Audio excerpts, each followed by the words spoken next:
Hello, everybody. It's Dr. Carmen Bryant. This is Car Chronicles. So glad to have you guys, and happy February. I wanted to talk about a FBI profiler by the name of John Douglas. He did a masterclass. If you guys are enrolled in the masterclass subscription courses, he is an FBI profiler, and he talks about the behaviors. He talks about being a mind hunter, and thinking like a profiler. And the crazy thing about it is that in this time and season, you literally have to train yourself, or you really need to think like an FBI profiler. And he talks about the behaviors of manipulators, and a lot of things he talks about different serial killers like the son of Sam, Charles Manson. He talks about different type of serial killers that he has come across in his career, how they think and the things that they do. And he also uses the term narcissist and psychopath.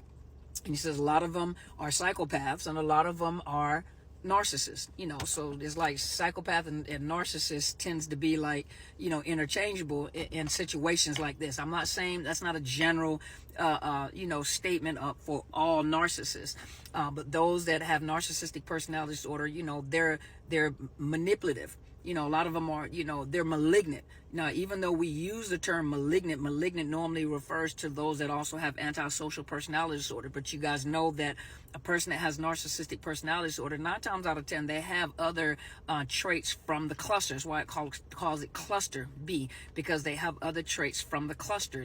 That's why it's called the clusters. They normally don't have just one trait, but it's almost like it bleeds into each other. That's the best way I can say it.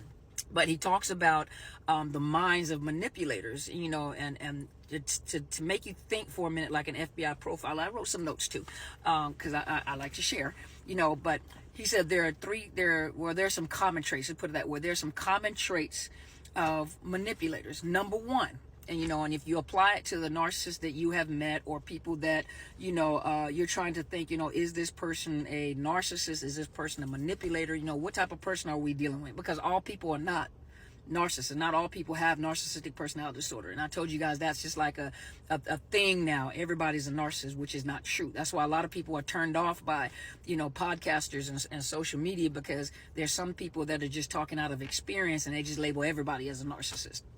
But he talks about some common traits. One common trait, and you can find this in the narcissist, we know this, is learning your weaknesses and then exploiting them.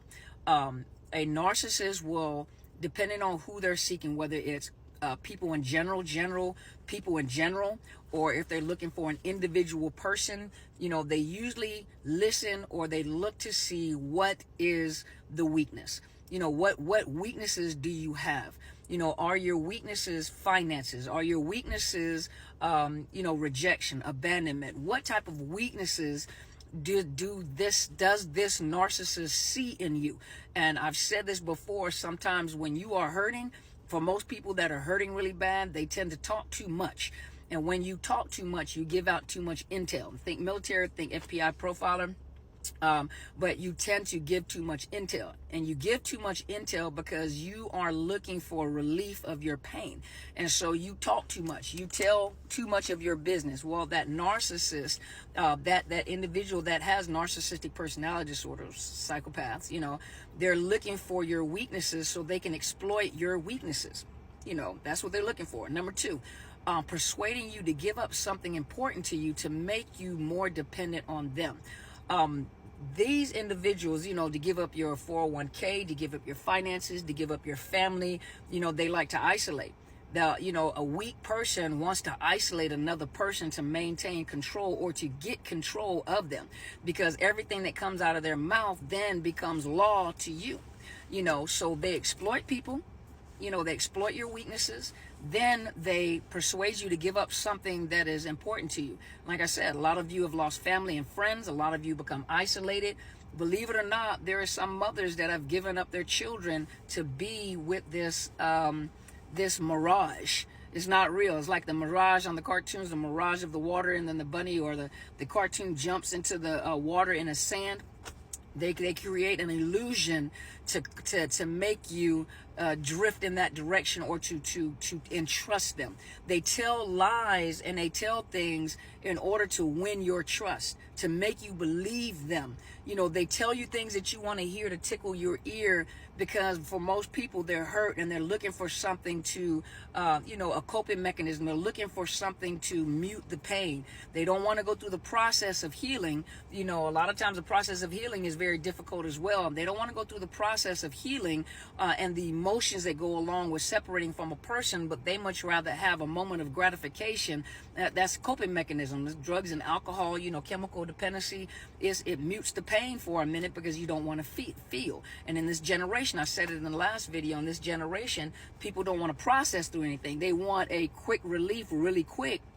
They want a quick relief of the pain and the emotions, and that narcissist will deliver.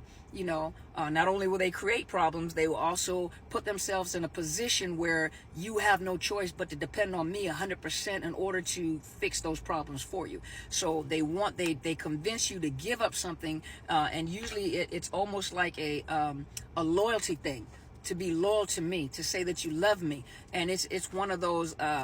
You know, I'm going to reward you if you do, and I'll punish you if you don't. And so I'll make the punishment so severe that it almost forces your hand to make you give that up in order for me to have control in that area, because I want to be the one that fixes that problem. I want to be the one to give you that money. I want you to depend on me 100%. Sometimes they're the ones that cause the problem. They cause the problem and then they present themselves as if they're fixing the problem, you know, but that's what they do. They get you to give up personally, and you can apply this to whatever area of your life. You know, it may not be that example that I gave, but they persuade you to give up something important to make you more dependent on them. So you become codependent on this individual. You become a codependent individual, an enabler.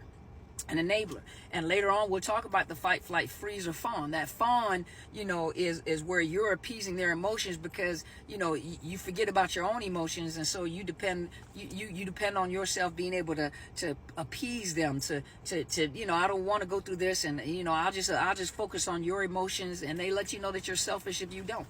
So it's not about self-care anymore. Now self-care becomes selfish.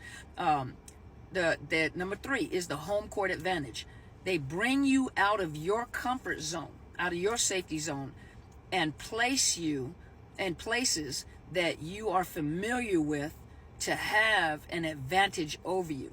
So they pull you into their home court advantage, so they have advantage over you. So they'll, you know, it's not just a comfort zone for you, because some of you say, I've done things that would be out of character for me. I've done things I've done things with this individual that I would never think that I would ever do in my entire life. I can't believe, because some of you have said, I would never, and then you did.